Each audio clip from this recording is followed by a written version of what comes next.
નમસ્કાર, spark today ન્યૂઝમાં આપનું સ્વાગત છે।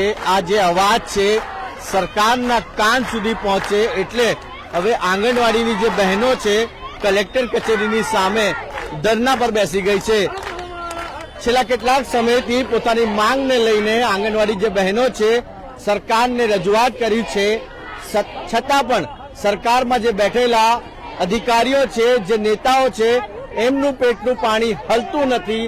એટલા માટે આ તમામ જે બહેનો છે હવે સરકારના કાન સુધી એમની વાત પહોંચે, સરકારના કાન સુધી એમની વાત પહોંચે એટલે અહીં શું માંગો છો તમારી બેન?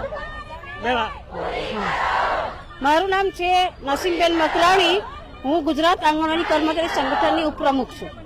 આજે અમારી વડોદરા ગુજરાત 16 અને 17 તારીખ ફેબ્રુઆરીની અમારે સરકાર સામે અમારી જે માંગણીઓ એમાં બજેટમાં કોઈ રકમ ના પાવતા અમે 16 અને 17 ધરણા અને હડતાલ ઉપર ઉતારવાનો અમારો પ્રોગ્રામ છે 2 દિવસનો।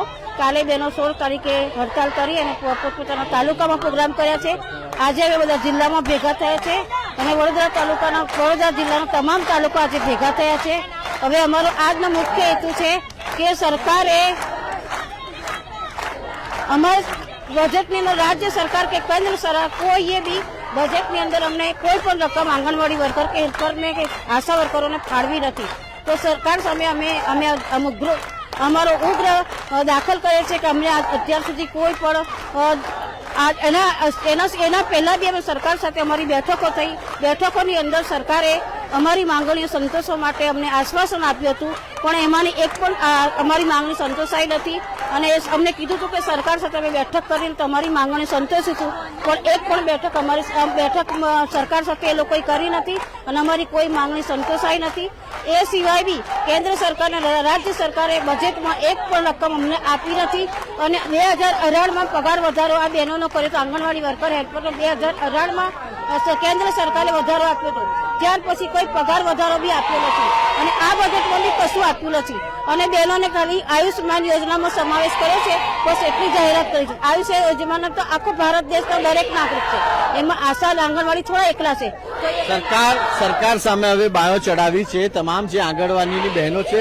આપને શું લાગે છે છેલ્લા કેટલાક ટાઈમથી તમારી માંગ છે છતાં પણ સરકારમાં બેઠેલા અધિકારી અને નેતાઓનું પેટનું પાણી કેમ નહીં હલતું? જો અમારી તો માંગણીઓ પેન્ડિંગમાં ચાલે જ છે અને કેન્દ્ર સરકારે 2016 થી કોઈ પગાર વધારો કર્યો જ નથી અને અત્યારે જે અમારે આખા બરોડા જિલ્લાની બહેનો બધી ભેગી થઈ છે, સરકાર અમારી માંગણીઓ નહીં સંતોષે તો અમે આગળ ઉગ્ર આંદોલન ચાલુ જ રાખીશું અને ચૂંટણીનો પણ અમે બહિષ્કાર જ કરીશું। અમે અમારા ઘરના, અમારા સગા સંબંધીઓ અને બીજા લોકો અન્ય ગામમાં પણ અમે જાહેર કરીશું કે સરકાર અમારી માંગણીઓ નહીં સ્વીકારે તો અમે ચૂંટણીનો સદંતર બહિષ્કાર જ કરીશું। આવનાર જે લોકસભા ઇલેક્શન છે એનો બહિષ્કાર કરો છો? હા, અમારી જો માંગણીઓ નહીં સંતોષાય તો અમે ચૂંટણીનો બહિષ્કાર જ કરીશું અને તમામ બહેનોને, સગા સંબંધીઓને પણ અમે આ સમાચાર પહોંચાડીને જ રહીશું। ટોટલ કેટલી બહેનો છે આપની સાથે? અત્યારે તો લગભગ બરોડા જિલ્લાની દરેક તાલુકાની બહેનો ભેગી થઈ છે। હજુ બહેનો તો બધી ચાલુ જ છે અને ઉગ્ર આંદોલન તો અમારું ચાલુ જ રહેશે। જે સરકારે બજેટ બહાર પાડ્યું અમે બહેનોને કોઈ સંતોષ જ નથી મળ્યો। જે આયુષ્યમાન કે એમણે જે કાઢ્યું છે એ તો દરેક લાભાર્થીને લાભ મળે છે, પણ અમારી આંગણવાડી વર્કરોને તો કશો લાભ મળ્યો જ નથી। અત્યારે તો મોંઘવારી પ્રમાણે સરકારી કર્મચારીઓને જેમ જેમ મોંઘવારી વધે એમ સરકારી ભથ્થું જાહેર કરે છે। અત્યારે સરકાર એવું જ કહે છે કે મજબૂત પાયો આંગણવાડીમાંથી જ કરવાનો હોય, તો સરકાર આંગણવાડી બહેનો સમૂહ જોતા જ નથી। તો પણ એને બહેનોમાં સામે તો એવું કે છે કે હું તમારો ભાઈ છું, તો બહેનો સમૂહ કેમ જોવા નથી આવતા? એટલે અમે ચૂંટણીનો બહિષ્કાર જ કરીશું। આપને એવું નહીં લાગતું કે હવે નમસ્કાર બહુ થઈ ગયું, ચમત્કાર બતાવવાની જરૂર છે? હવે ચમત્કારની હવે જરૂર છે ને અમે બતાવીને જ રહીશું। હવે આપ શું કહેશો બેન? બસ આટલું કે અમારે રોજી રોટી આલે અને અમારે સરકારની વિનંતી છે કે અમને આગળ હટાવે અને અમારે જીવન અમારું સારું અને સવિત્ય ભોજન અમારું મળે અમને। અમે કોઈની કમ ભીખ માંગવા તૈયાર નથી, પણ આટલું નમી પગે લાગીને કહીએ છીએ કે અમારે રોટીમાં રોટો મેળવી આલે, બસ આટલી મારી વિનંતી છે। બેન આ બાજુ આવી જાઓ બધું।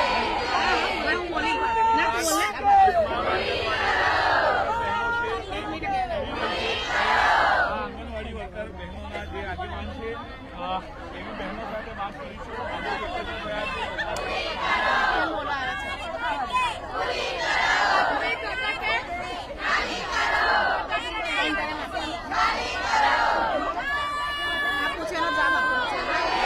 બેન, શું લાગે છે તમે છેલ્લા કેટલાક ટાઈમથી આ માંગને લઈને કરી રહ્યા છો, છતાં પણ સરકાર સુધી તમારી અવાજ કેમ નહીં પહોંચતી?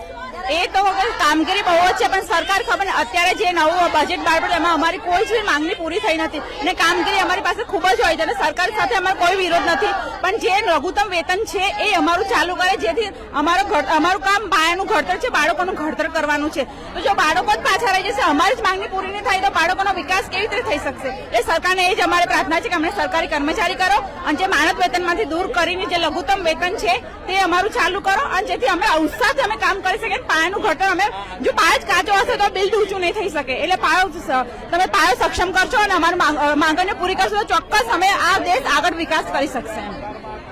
દર્શક મિત્રો, સવાલ એ છે કે વારંવાર રજૂઆત કર્યા છતાં પણ સરકારના કાન સુધી એમની વાત નથી પહોંચતી. હવે આંગણવાડીની જે બહેનો છે હવે પોતે સરકારની સામે બાયો ચડાવી છે અને આવનાર જે લોકસભા ઇલેક્શન છે એનું પણ આ તમામ જે આંગણવાડીની બહેનો છે એ બહિષ્કાર કરવાના છે, વોટ નથી આપવાના છે.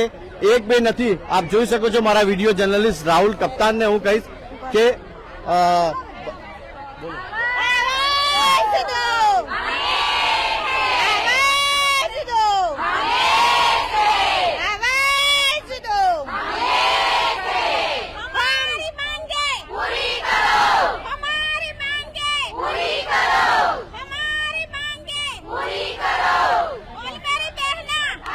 આજ અવાજ સરકાર સુધી પહોંચે એ જ અમે આશા રાખીએ છીએ કે જે રીતે આંગણવાડીની બહેનો હવે પોતાની માંગને લઈને કલેક્ટર કચેરીની સામે ધરણા પર બેઠી છે, ઘણા સમયથી પોતાની માંગ સરકારની સામે મૂકી છે, છતાં પણ એમની માંગ પૂરી નથી થઈ રહી. એના માટે હવે આવનાર જે લોકસભા ઇલેક્શન છે એનું પણ બહિષ્કાર કરવાનો નિર્ણય તમામ જે આંગણવાડીની બહેનો છે એમને લીધો છે.